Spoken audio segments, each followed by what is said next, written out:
सदन पटल को साधनग्राम सदन पटल पर रखा गया विषय दार्शनिकों के सदन का मत है कि त्याग एक रणनीतिक निवेश होता है कि पुरजोर पक्ष में अपना वक्तव्य रखते हुए।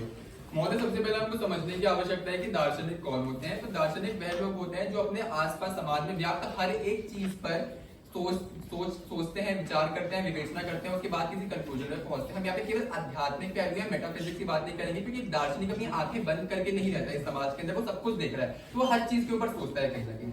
अब मतलब समझने की आवश्यकता है कि त्याग क्या होता है। तो त्याग होता है अपना कुछ प्रिय सेक्रीफाइस कर देना, मतलब जो चीज मुझे बहुत ज्यादा प्रिय थी परंतु मुझे क्योंकि इसको मैं आगे को लेके ठीक है उसको हम सेक्रीफाइस करें कहीं ना कहीं, वो हम उसको हम त्याग मान रहे हैं।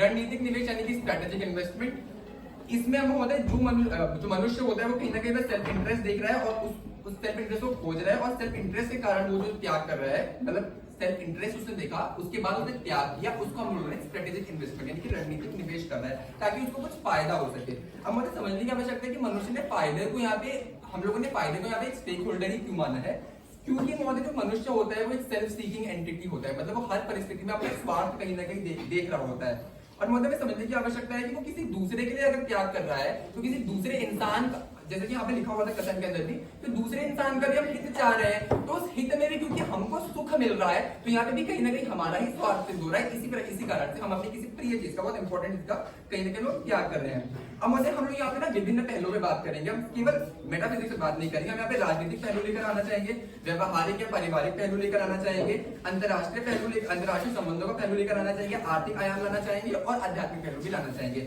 महोदय यदि हम लोग राजनीतिक पहलू की, इसके राजनीतिक आयाम की ओर बात करें तो मतलब देखते हैं राजनेता जो होते हैं वे पूरी तरह से अपनी स्वार्थ की सिद्धि पर, वो हम ये नहीं बोल रहे कि वो प्रजा का हित नहीं चाह रहे, कहीं ना कहीं प्रजा का भी हित चाह रहे हैं, इस कारण से वो कुछ ना कुछ त्याग रहे हैं। जैसे अगर मैं एग्जांपल लूं, कोई नेता अगर कांग्रेस पार्टी में बहुत लंबे समय से बना हुआ है और कांग्रेस पार्टी में रह करके उसने बहुत साथ कमाई है, परंतु वो देख रहा है कि उस चीज में वो कहीं ना कहीं किसी का हित नहीं कर पा रहा है, उसको दबाया जा रहा है, तो कहीं और उसने देखा है कि आने वाले समय में यदि जो बात है वो बीजेपी के पल्ले में ज्यादा जा सकती है, तो कहीं ना कहीं कांग्रेस में अपनी जो भी इमेज उसका त्याग करके बीजेपी पार्टी को ज्वाइन करेगा।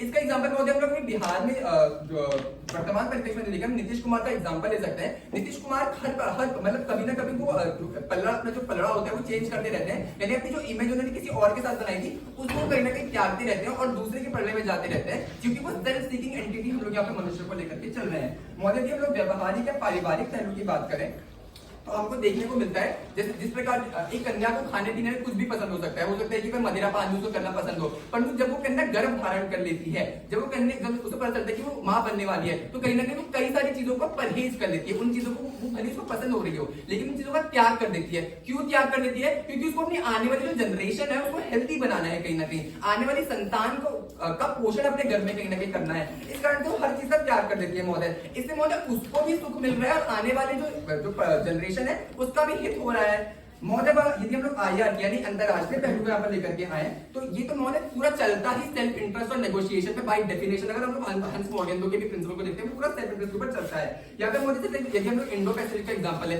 इंडो पैसिफिक में यूएसए जो है ना इंटरेस्टेड क्यों है, जो यूएस है उसने कहीं ना कहीं डी हाइफेनेशन की नीति अपनाई, यानी पहले वो हाइफेनेशन की नीति अपना था, पहले वो इंडिया और पाकिस्तान दोनों से एक दूसरे की पॉलिसी को डिराइव करा था, परंतु अब हम लोग महोदय क्या देखते हैं कि पाकिस्तान से मिलने वाले जो फेवर्स है उसका उसने कहीं ना कहीं त्याग करके इंडिया को क्यों अपना सेंटर ऑफ जो strategic investment centre of strategic investment India को क्यों बनाया है, क्योंकि उनको कहीं ना कहीं जो इंडो पैसिफिक है उसके अंदर उनको अपनी रेलेवेंस बना करके रखनी है। तो यहाँ पर हम देखेंगे उन्होंने पाकिस्तान जैसे इतने बड़े रिसोर्स को त्याग दिया और कहीं ना कहीं इंडिया के अंदर सेल्फ इंटरेस्ट ढूंढा, इससे इंडिया का भी हित हो रहा है और यूएस भी इंडो पैसिफिक में रेलेवेंट बना हुआ है महोदय। और यदि हम आर्थिक आयाम की बात करें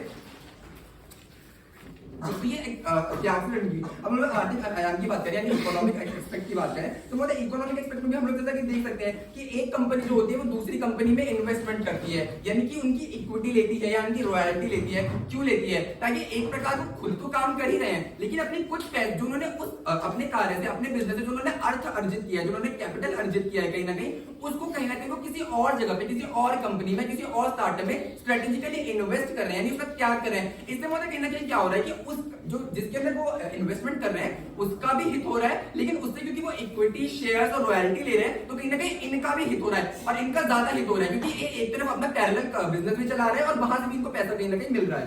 अब महोदय यदि हम लोग आध्यात्मिक पहलू की बात करें तो यहाँ पे निर्वाण हम जानते हैं, मोक्ष जानते हैं, ऐसे किसी भी मनुष्य को नहीं मिलता ना, उसको कहीं ना कहीं जो भी समाज में उसके भी जो भी उसके लगाव थे, जो भी उसके अटैचमेंट थे, उन सारी चीजों को कहीं ना कहीं उसे त्यागना पड़ता है। और त्याग करने के बाद मतलब जो भी अपने प्रिय लोगों, समाज, परिवार, उन सबसे आपको कहीं ना कहीं दूर होना पड़ता है, एकांत में जाकर ध्यान करना होता है। माया का जो आवरण है जिसके कारण आपके कर्म, जिसमें आप कर्म, अकर्म, प्रारब्ध, इनके चक्कर में आप पड़े हुए हैं, उन चीजों को कहीं ना कहीं दूर करना होता है। तब जाकर कहीं ना कहीं आपकी जो आध्यात्मिक उन्नति होती है और इस कारण आपको निर्वाण या मोक्ष कहीं ना कहीं मिल पाता है। तो इससे महोदय हमको समझ में आता है कि यहाँ पर भी जो हम लोग पैराडाइम का पूरा लेकर के चल रहे हैं, वो यहाँ पे सिद्ध होता है महोदय।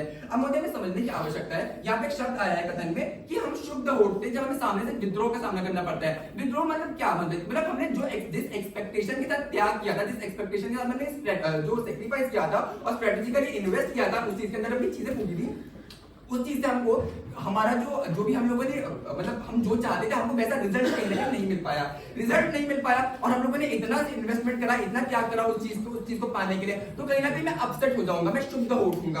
और उसके बाद महोदय कहीं ना कहीं मेरी वो जो चीज है वो फ्रस्ट्रेशन के रूप में, प्रतिहिंसा के रूप में निकलने लग जाएगी। तो ये सारी की सारी जो चीजें हैं, ये पूरे के पूरे स्टेज पे चल रही है। इसके साथ ही महोदय अपनी वक्तव्य को विराम देना चाहूंगा। बहुत बहुत धन्यवाद।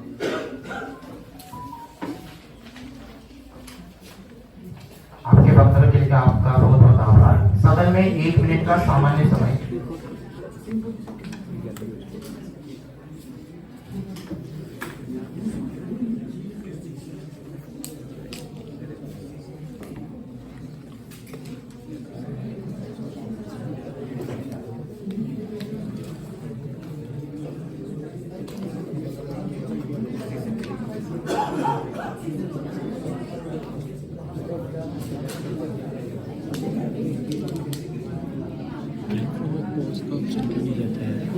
कृपया सदन में शांति बनाए रखें।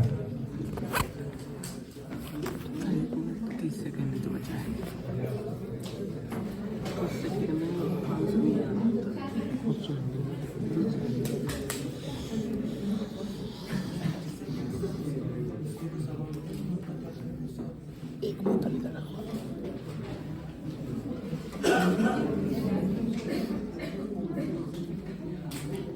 पानी की अगर बोतल हो तो एक पंकज भैया के पास रखवा दो। नहीं चाहिए आपको? ठीक है, रहने दो।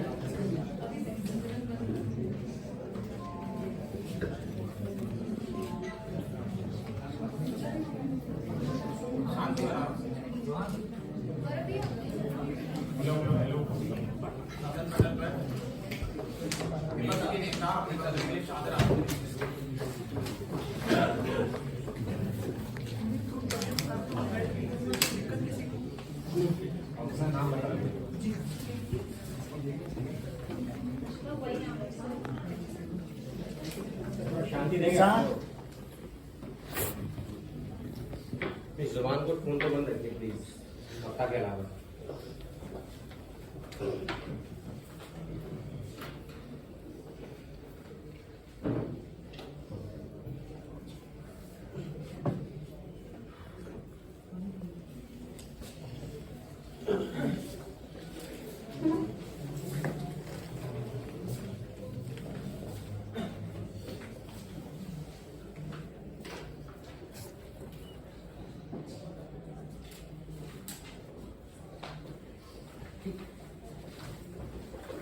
मेरी 3 2 1 की उल्टी गिनती के साथ आप समय सीमा को प्रारंभ कीजिएगा। 3 2 1। सदन की गरिमा को महोदय सादर नमन। जैसा कि हमारे साथी वक्ता आगे बता रहे थे, दार्शनिक हर एक चीज को सोचते हैं, समाज के अंदर रहते हैं, मतलब जो भी वो बातें करेंगे उनका एक समाज के ऊपर एक इम्पैक्ट जा रहा है। अब दूसरी बात, दार्शनिकों को ये सदन में गोल नहीं बताया तो हम गोल बताएंगे, गोल के अकॉर्डिंग फिर हम अपनी बातों को आगे रखेंगे। भाई दार्शनिक है तो हमारा एक गोल है कि बेहतर समाज निर्माण हो, समाज के अंदर कोऑपरेशन हो, समाज के अंदर कोई क्योस ना आए, इसका भी हम जो है ध्यान रखेंगे और चीजों को एनालाइज करेंगे। अब महोदय इस बात को समझिए, इन्होंने कहा त्याग को बस प्रिय चीज को सेक्रीफाइस कर देना है। अब इनकी पूरी डिबेट के अंदर कौन सी प्रिय चीज कहाँ सेक्रीफाइस हो रही है, इन्वेस्टमेंट और से त्याग को कैसे डिफरेंशिएट कर रहे हैं। इन्होंने रणनीतिक निवेश को बताया सेल्फ इंटरेस्ट के कारण त्याग करना, कि भाई आप प्रिय वस्तु जो आपकी थी और वो आप त्याग रहे, उसके बदले में आपको कुछ नहीं मिल रहा है, ये त्याग है। अब ये बोल रहे हैं कि रणनीतिक निवेश है सेल्फ इंटरेस्ट, तो इनकी पूरी डिबेट में वो इन्वेस्टमेंट और त्याग के अंदर कोई डिफरेंशिएशन नजर नहीं आ रहा। तो हम यहाँ पर बताना चाहेंगे कि त्याग क्या होता है। त्याग का अर्थ होता है छोड़ना। जब आपके अंदर जहां आप अपना हित को छोड़ दे, अपने हित को त्याग दे। आप अपने हित को नहीं देख रहे, आप जब अहंकार से ऊपर उठ जाते हैं, जब मानवीय प्रज्ञा जो है वो अपने अहंकार स्वयं तक सीमित नहीं रहती, अपने स्वयं के अहम को छोड़ती है और दूसरों के हित के लिए छोड़ती है। वहां पर कहीं पर भी अपना इंटरेस्ट नहीं होता। जहां पर आप इंटरेस्ट की बात करने लग जाते हैं वो अपने आप में एक इन्वेस्टमेंट बन जाता है, वो अलग चीज है। उससे स्वार्थ और त्याग दो अलग अलग चीजें हैं। जहां पर आप अपना सोचेंगे वो स्वार्थ हो जाएगा, और त्याग क्या है? त्याग उसके बारे में ना सोच के दूसरों का हित देखना वो है। अब आप इस बात को आगे समझेंगे। अब महोदय ह्यूमन नेचर क्या है? ह्यूमन नेचर में दो सेल्फ होते हैं, हायर सेल्फ, लोअर सेल्फ। अब हायर सेल्फ क्या है? हायर सेल्फ है कोऑपरेटिव, और वहां पे वो बात करता है पीस की। लोअर सेल्फ तो सेल्फिशनेस होती है, लेकिन जब तक उस व्यक्ति के पास हायर सेल्फ डोमिनेटिंग में उसके सेल्फ को डोमिनेट ना कर रहा हो, तब तक वो त्याग नहीं कर सकता। क्यों नहीं कर सकता? क्योंकि लोअर सेल्फ में वो केवल स्वार्थ की बात करेगा। अब महोदय यहाँ पर समझ लेने की बात है स्ट्रेटेजिक इन्वेस्टमेंट, जहां पर आप अपना फायदा देख रहे हो, तो इन्होंने बताया। अब महोदय इनका पहला पॉइंट, दूसरों के हित में अपना सुख देखना। भाई आप बोल रहे हो कि अपने सुख के लिए मुझे सुख देखना है, मैं तो सुख छोड़ना है। अल्टीमेटली मैं सुख छोड़ रहा हूँ सुख पाने के लिए। अरे भाई सुख में छोड़ना ही क्यों है? अभी मैं सुख क्यों छोड़ रहा हूँ? इनका पहला वर्णन था कि दूसरे के हित में मैं अपना सुख अभी छोड़ रहा हूँ ताकि आगे जाके सुख मिले। इन्होंने उदाहरण दिया है कि कन्या गर्भ धारण करती है और परहेज कर लेती है। जब कन्या गर्भ धारण कर रही है, तो फिर मुझे एक बात बताइए, वो अपने वर्तमान में क्या चीज सेक्रीफाइस कर रही है? किस लिए कर रही है? क्या उसके अंदर उस बात की प्रमाणिकता है कि उसे वापसी में सुख मिलेगा? अगर ये आप बोल रहे हो केवल हित के लिए करेगी, तो ये बात प्रमाणित करनी पड़ेगी कि पहले उसमें मेरा हित हो रहा है। उसके एंड रिजल्ट भविष्य में आप कैसे सुनिश्चित कर रहे हैं कि उससे आपका हित हो रहा है? अब दूसरी बात पे आते हैं। इन्होंने कहा कि राजनेता प्रजा का हित चाह रहे हो, कुछ क्या कर रहे हैं? बीजेपी को छोड़े कांग्रेस को ज्वाइन कर रहे हैं। अरे भाई एक चीज को छोड़ के दूसरा पकड़ लिया, तो फिर ये कहां हुई? सेक्रीफाइस क्या हुआ मुझे बताइए ना। उसमें उस पैराडाइम में इन्वेस्टमेंट ही तो है। वो मैं एक पार्टी का अध्यक्ष से दूसरी पार्टी का अध्यक्ष बन जा रहा हूँ, उसमें गड़बड़ क्या है? क्या मैंने त्याग कर दिया? सेम पोजीशन वहां मिल रही है, सेम चीजें वहां हो रही है, त्याग क्या है? फिर आप ये बताइए, इन्होंने कहा कि self interest Indo Pacific, USA ने पाकिस्तान छोड़ दिया। अरे भाई पाकिस्तान उसकी जागीर थोड़ी है जो त्याग देगा। वो अपने आप में इंटरनेशनल रिलेशन क्या है? एक दो तरफा बातें हैं। उन्होंने क्या किया? उसको छोड़ के दूसरी चीज को पकड़ लिया, तो त्याग कैसे हो गया? वो तो दोनों के साथ बायलैटरल रखना है ना। आज भी जो है यूएसए पाकिस्तान को फंड कर रहा है, त्याग कैसे है? फिर इसके बाद मोदी इन्होंने कहा इकोनॉमिक इन्वेस्टमेंट, इकोनॉमी रियल्टी लेते हैं, शेयर लेते हैं। अरे भाई त्याग क्या कर रहे हैं? मुझे क्वेश्चन का आंसर आपकी पूरी स्पीच में नहीं आ रहा है कि आप त्याग क्या कर रहे हैं, क्या चीजें आप छोड़ रहे हैं। अगर आप इन्वेस्टमेंट कर रहे हैं, मैं पैसा मेरा है, पैसा मैं लगा क्यों रहा हूं? पैसा बढ़ाने के लिए लगा रहा हूं, तो पैसे का त्याग थोड़ी हुआ। त्याग तो वो होता कि भाई मैं गरीबों का हित करता, मानव कल्याण करता। तो इसके बाद भी और आध्यात्मिक निर्माण हो रहे। इन्होंने स्वयं कहा कि आध्यात्मिक निर्माण के लिए क्या पड़ता है? माया को त्यागना पड़ता है। यही तो हम बोल रहे हैं, जब हम निर्माण की बात करते हैं तो निर्माण के लिए आपको एक रास्ता मांगना होता है, और वो रास्ता क्या होता है? अष्टांगिक मार्ग होता है। उसे 3 एग्जांपल से सिद्ध करूंगा। अष्टांगिक मार्ग में पहली क्या चीज होती है? सम्यक दृष्टि, सम्यक वाक, सम्यक संकल्प। उसके लिए आपको सम्यक दृष्टि बनानी होती है। आप क्या गलत है क्या सही है उसके बीच में डिफरेंशिएट करते हैं। जब निर्माण की आप बात करते हैं, वहां पर अपने स्वयं से परे हटते हैं। जहां पर आप अपना सोचेंगे वहीं पर आप निर्माण से दूर चले जाएंगे। जहां पर आप स्वयं में फंसे रहेंगे, निर्माण कैसे प्राप्त हो जाएगा भाई? और फिर बुद्ध ने अगर सामाजिक निर्माण की बात की, मैं अपने एग्जाम्पल से स्थापित करना चाहूंगा कि हम क्यों बोल रहे हैं कि त्याग स्ट्रेटेजिक इन्वेस्टमेंट नहीं है। महोदय पहला वहां पर अपना हित नहीं देखा जाता, बल्कि सोसाइटी का हायर गुड, और वहां पर आप दूसरे को देखते हैं। उदाहरण से इस बात को स्थापित करेंगे। महात्मा बुद्ध जो सारे सुख लिए हुए थे, एक राजघराने में पैदा हुए, उन्होंने सब कुछ त्याग दिया। क्यों त्याग दिया? केवल अपने लिए नहीं, सोसाइटी के लिए। और उन्होंने बात किस चीज की? उन्होंने सामाजिक निर्माण की बात की कि पूरा समाज निर्माण लेगा तब जाके वो होगा। और वो कब हुआ? जब उन्होंने अपने स्वयं के अहम को छोड़ा, अहंकार को छोड़ा, उससे ऊपर गए। उन्होंने उसमें कोई इन्वेस्टमेंट नहीं किया कि भाई मेरा इसमें क्या फायदा हो रहा है। उन्होंने कहा जब उन्हें ज्ञान भी प्राप्त हुआ तो उन्होंने जीवन मुक्ति नहीं ली। उन्होंने क्या जीवन मुक्ति ली, विदेह मुक्ति नहीं ली। वो चाहते तो वहां से विदेह मुक्ति हो सकती थी उनकी। उन्होंने जीवन मुक्ति रहते हुए समाज के अंदर समाज के कल्याण की बात की। इसके बाद मुझे आपको समझना होगा, अनार्किक जब हम स्टेट निर्माण की बात करते हैं, अनार्किक सिचुएशन की बात करते हैं, तो बहुत सारे व्यक्तियों के पास एब्सोल्यूट राइट थे, एब्सोल्यूट पावर थी, वो त्याग नहीं करना चाहते थे। अगर वो देखिए जब उससे स्टेट बना, सोसाइटी बनी, वो अपने आप में दिखा रहा है कि त्याग स्ट्रेटेजिक इन्वेस्टमेंट नहीं है। उन्होंने अपने एब्सोल्यूट राइट्स को त्यागा ताकि एक बड़ा हायर गुड हो, एक हायर सेल्फ हो। क्यों? अगर वो एब्सोल्यूट राइट्स को अपने पास प्रिजर्व कर लेते तो फिर उससे क्या होता? वो अपने पास जीवन ले, लेकिन उन दूसरों की गुड के लिए एक स्टेट को एग्जिस्टेंस में आना, इस बात की बात है। अब सामाजिक निर्माण में अहिंसा, अपरिग्रह, जो जैन दर्शन बात कर रहा है, ब्रह्मचर्य, अस्थि चोरी न करना, इनकी क्यों बात कर रहा है? ताकि एक बेहतर समाज बने। वहां पर उनमें उनका कोई फायदा नहीं हो रहा है। जो व्यक्ति एक बार जीवन मुक्ति को प्राप्त हो जाता है, वो विदेह मुक्ति ले सकता है, लेकिन वो वापस समाज में आ रहा है और समाज का वो कर रहा है। अब इस बात को समझिए बोले, हम दार्शनिक हैं, इन्होंने माना कि अगर हम समाज में रहेंगे तो हमारा इफेक्ट पड़ेगा। अगर हम त्याग को इन्वेस्टमेंट बताएंगे तो क्या होगा?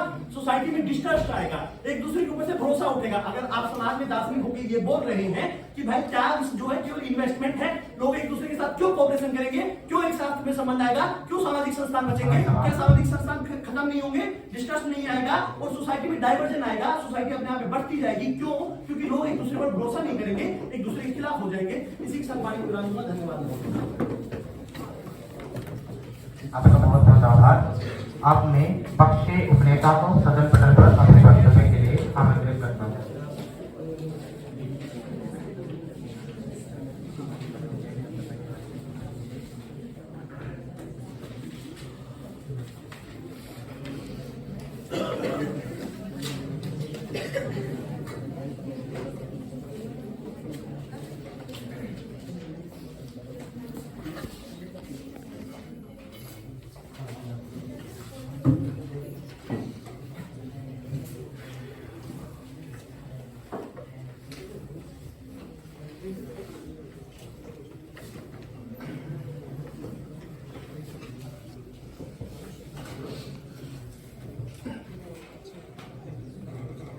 मेरी आवाज कब है? बिल्कुल। मैं 3, 2, 1 के साथ आरंभ करूंगा। 3, 2, 1। सदन की गरिमा को मेरा सादर नमन। संदेश पढ़ने पर रखे गए विषय के पुरजोर पक्ष में अध्यक्ष महोदय, मैं सबसे पहले यहाँ स्थापित करना चाहूंगा, मेरा प्रतिपक्ष ऐसा लग रहा है जैसे बुद्ध और जैन की सिर्फ बात करके अपने वक्तव्य के दौरान गया है, लेकिन दार्शनिक का ये सदन है और टॉपिक का डिमांड यह कह रहा है कि सदन का मत है कि त्याग एक रणनीतिक निवेश है। अब मैं सबसे पहले इनके कुछ बहुत बड़े बड़े कॉन्ट्रडिक्शन गिना करके जाता हूँ। ये आते और कह करके क्या जाता है कि निर्माण की बात कर रहे हैं तो स्वयं को त्याग रहे हैं। महोदय यही तो यहाँ बात है। देखिए, जब आप निर्माण की बात करें तो निर्माण की प्राप्ति के लिए आप क्या कर रहे हैं कि आप अपने परिवार को छोड़ रहे हैं, आप अपने जो डिजायर्स है उन डिजायर्स को छोड़ रहे हैं, उन डिजायर्स को त्याग रहे हैं। क्यों? क्योंकि आपको पता है उनको त्यागेंगे तो आपके दिमाग में एक रणनीति है। रणनीति क्या की है? रणनीति ये है कि हमें निर्माण की प्राप्ति होगी। ये पहला कॉन्ट्रडिक्शन है। अब इनका जो दूसरा उदाहरण था महात्मा बुद्ध का, ये एक और बहुत बड़ा कॉन्ट्रडिक्शन है इनका। क्या कॉन्ट्रडिक्शन है महात्मा बुद्ध में? ये क्या करके जाते हैं, महात्मा बुद्ध ने सोसाइटी के लिए त्याग किया है। अब देखिए कितना बड़ा कॉन्ट्रडिक्शन करके जा रहा है। महात्मा बुद्ध ने सोसाइटी के लिए त्याग किया, मतलब महात्मा बुद्ध को पता था कि वो त्याग अगर अपने परिवार का करेंगे तो उससे किसका भलाई होगा? सोसाइटी का भलाई होगा। मतलब फिर ये क्या करके जा रहा है कि महात्मा बुद्ध के दिमाग में रणनीति बन चुकी थी कि अगर मैं अपने परिवार को त्याग दूंगा, अपने डिजायर्स को त्याग दूंगा, सोसाइटी का भला करूंगा। मतलब रणनीति तो तय था, त्याग करो अपने इमोशंस को, अपने परिवार को, सोसाइटी का भला करो, निर्वाण जैसे कॉन्सेप्ट लाओ। इसी के साथ दूसरा कॉन्ट्रडिक्शन क्या था। फिर ये क्या करके जाते हैं, क्या एक और कॉन्ट्रडिक्शन सुनिए, ये क्या करके जाते हैं, आयन अपने आप में दो तरफा है। अब दो तरफा का मतलब क्या होता है? दो तरह के मुंह की बातें। दो तरह के मुंह की बातें मतलब क्या? आप एक तरफ जब अपना स्वार्थ देख रहे हैं, मतलब वहां पर आप क्या कर रहे हैं, उस तरफ के स्वार्थ को देखते समय आप अपना इंटरेस्ट देख रहे हैं और एक तरफ त्याग कर रहे हैं। त्याग रहे हैं, इंटरेस्ट देख रहे हैं, इंटरेस्ट देख रहे हैं, तब तो आप दो तरफा है, एक तरफा नहीं है। एक और कॉन्ट्रडिक्शन बहुत बड़ा इनका।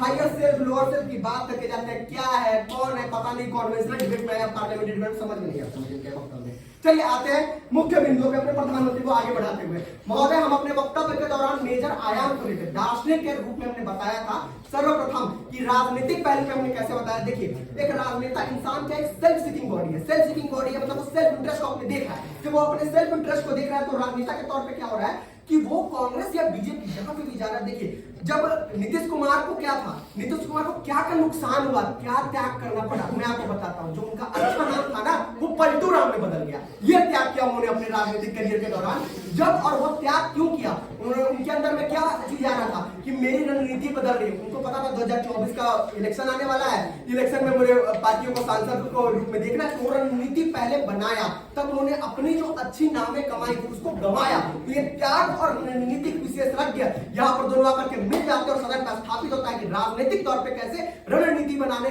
त्याग करने जो है वो एक जो सदन का मांग है। त्याग एक रणनीतिक निवेश होता है, इन्वेस्टमेंट होता है। अब मैं अगली बात यहाँ पर स्थापित करना चाहूंगा जो कि व्यवहारिक और पारिवारिक के सवाल उठा करके जाते हैं। ये बार बार ये क्या करके जाते हैं, कन्या गर्भ धारण कर रही है तो क्या सैक्रिफाइस कर रही है, हित क्या है उसका उसमें। देखिए, जो कन्या गर्भ धारण कर रही है ना, उसको पता है कि अगर इस वक्त मैं गर्भ धारण करती हूँ तो इससे क्या होगा कि मैं अपने फैमिली की इकोनॉमिक स्फीयर में हो सकता है कंट्रीब्यूट नहीं कर पाऊंगी, या फिजिकल स्फीयर में नहीं कंट्रीब्यूट कर पाऊंगी, सोशल स्फीयर में नहीं कंट्रीब्यूट कर पाएंगे। चलिए इसी पर को और आगे बढ़ा करके ले चलते हैं। एक पेरेंट जो होते हैं वो अपने बच्चे को क्यों जन्म देते हैं, अपना जो त्याग क्यों करते हैं, अपना इकोनॉमिक इन्वेस्टमेंट क्यों करते हैं उसके ऊपर में। क्योंकि उन्हें वहां पर क्या दिख रहा होता है, उन्हें अपना जनरेशनल ग्रोथ दिख रहा होता है। ये जनरेशन ग्रोथ क्या है, एक रणनीतिक निवेश है। उन्हें पता है कि अगर मैं शादी करता हूं, अगर मेरा जो बच्चा होता है वो मेरे जनरेशन को आगे लेकर के जाएगा। और अगर ऐसा नहीं है तो फिर टेस्ट ट्यूब बेबी का कॉन्सेप्ट क्यों आया? टेस्ट ट्यूब बेबी मतलब क्या, पहले पैसा दीजिए, बच्चा अपनाइए। ये क्या है? ये तो रणनीति है ना भैया, कि भाई मैं पैसा पे करूंगा, पैसा पे करके बच्चे को अपनाऊंगा। पूरा रणनीतिक निवेश है। रणनीतिक निवेश के द्वारा आप इकोनॉमी के रूप में अपना त्याग कर रहे हैं। और समाज के अंदर तो पहली बात है सोशल कॉन्ट्रैक्ट जो टेस्ट ट्यूब बेबी का बना हुआ है उसको भी आप त्याग रहे हैं। बायोलॉजिकल बच्चा नहीं अपना रहे हैं, आप एक साइंटिफिक बच्चा आज के टाइम में अपना रहे हैं। आगे बढ़ते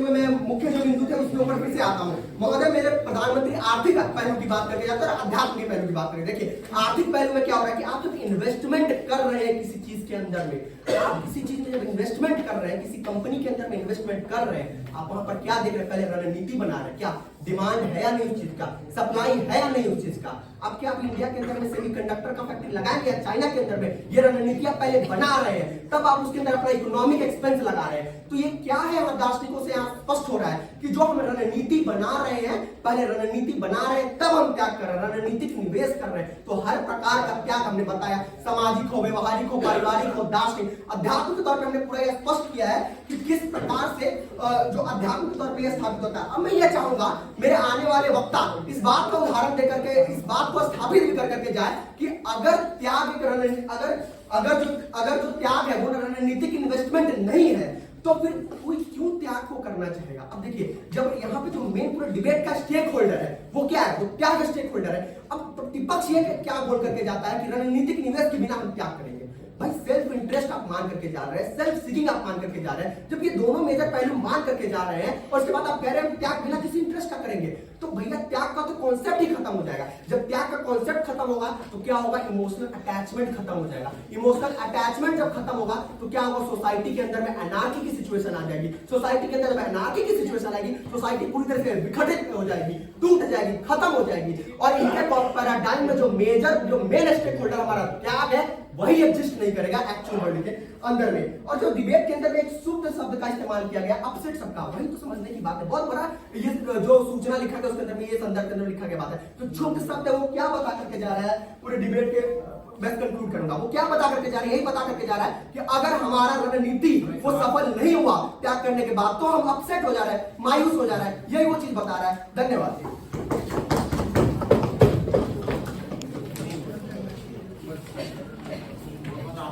समय पटल पर विपक्ष के नेता अपने वक्तव्य के लिए सादर आमंत्रित हैं। मेरा सभी अधिनिर्णायक महोदय से अनुरोध है कि वो कृपया एक दूसरे से बात करें।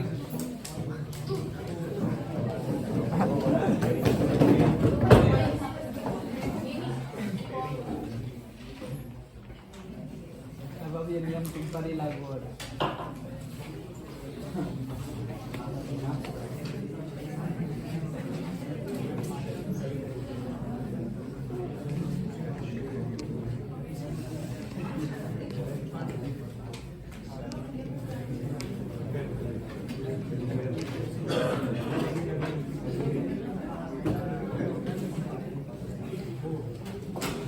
शांति बनाए रखिए।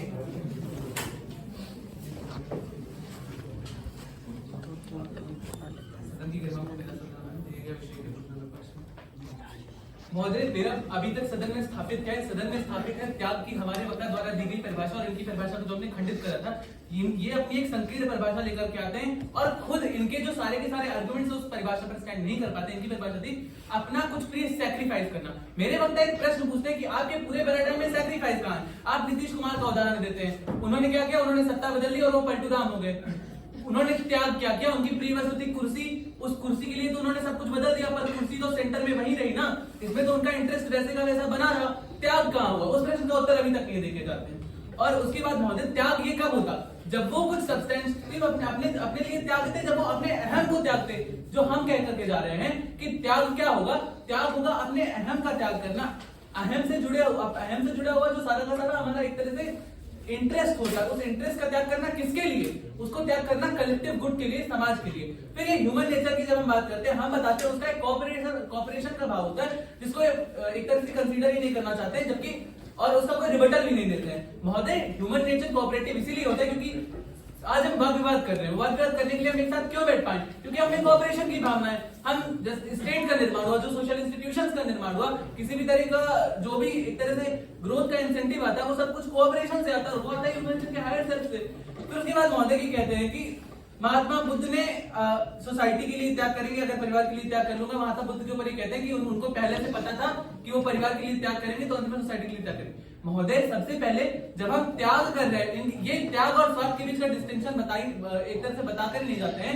महोदय, जब हम त्याग कर रहे होते हैं तो इस बात की कोई गारंटी नहीं होती कि उसका एंड रिजल्ट क्या होगा, तब भी हम त्याग कर रहे होते हैं। यदि इनके अनुसार क्या है, इनके अनुसार यदि त्याग एक निवेश है तो इसका मतलब है कि त्याग का कोई ना कोई आउटपुट हमेशा आना ही चाहिए, पर ऐसा बहुत सारे केसेस होता है जिसमें त्याग का आउटपुट नहीं आता है।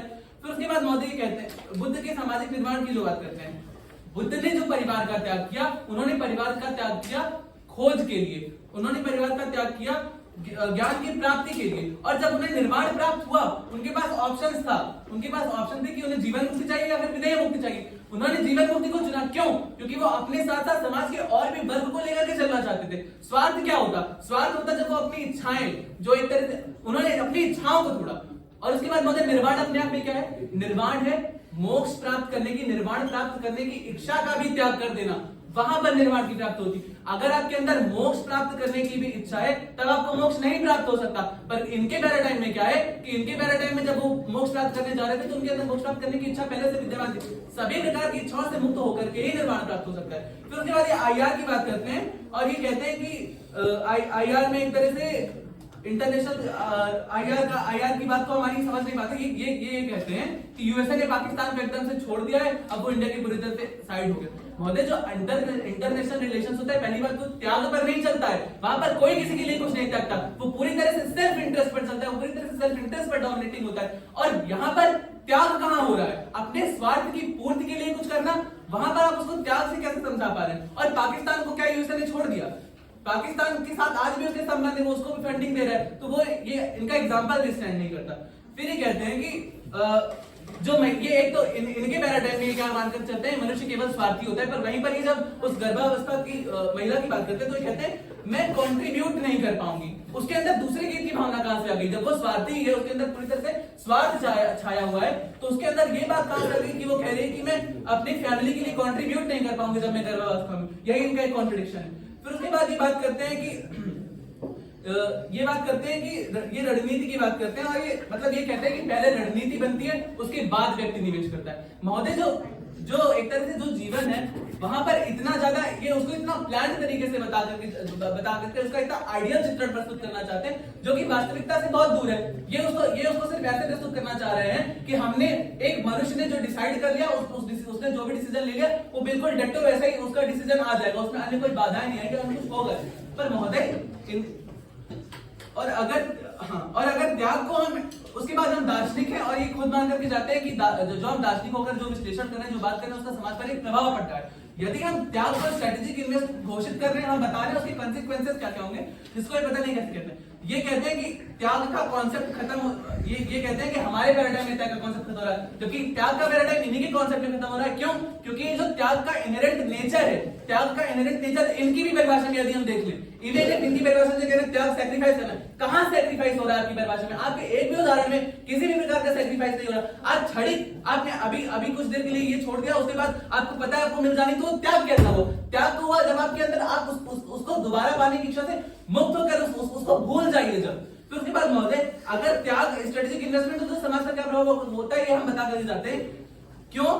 जैसे कि जब हम सबसे पहले तो सोसाइटी में डिस्ट्रस्ट आएगा, अर्थात आपकी परिभाषा में क्या हो रहा है? कोई त्याग की अवधारणा अपने आप में त्याग और स्वार्थ मिले जा रहे हैं, त्याग का जो इंडिपेंडेंट एग्जिस्टेंस है वही समाप्त हो रहा है। तो डिस्ट्रस्ट कैसे बढ़ रहा है?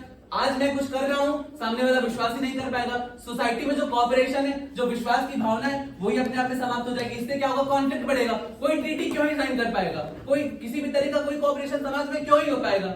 फिर उसके बाद महोदय, इससे सोशल इंटरेस्ट आएगा और डाइवर्जन होगा। ये इसको पता नहीं कैसे बिना कोई सब्स्टेंशिएशन दिए होते ये कहकर चले जाते हैं कि त्याग का कॉन्सेप्ट हमारे पैराडाइम में खत्म हो, जबकि त्याग की जो अवधारणा है वही इनके पैराडाइम में खत्म हो रही है। और उसके बाद महोदय ये कहते हैं त्याग से भावना खत्म हो जाएगी। कैसे त्याग से भावना खत्म हो रही है महोदय? आप तो खुद ही कह रहे हैं ना आपके में तो आपके त्याग में तो उसका त्याग मतलब इंटरेस्ट नहीं है, तो त्याग से जो एक तरह से आपके त्याग में तो कभी भावना वो ही नहीं हो रही।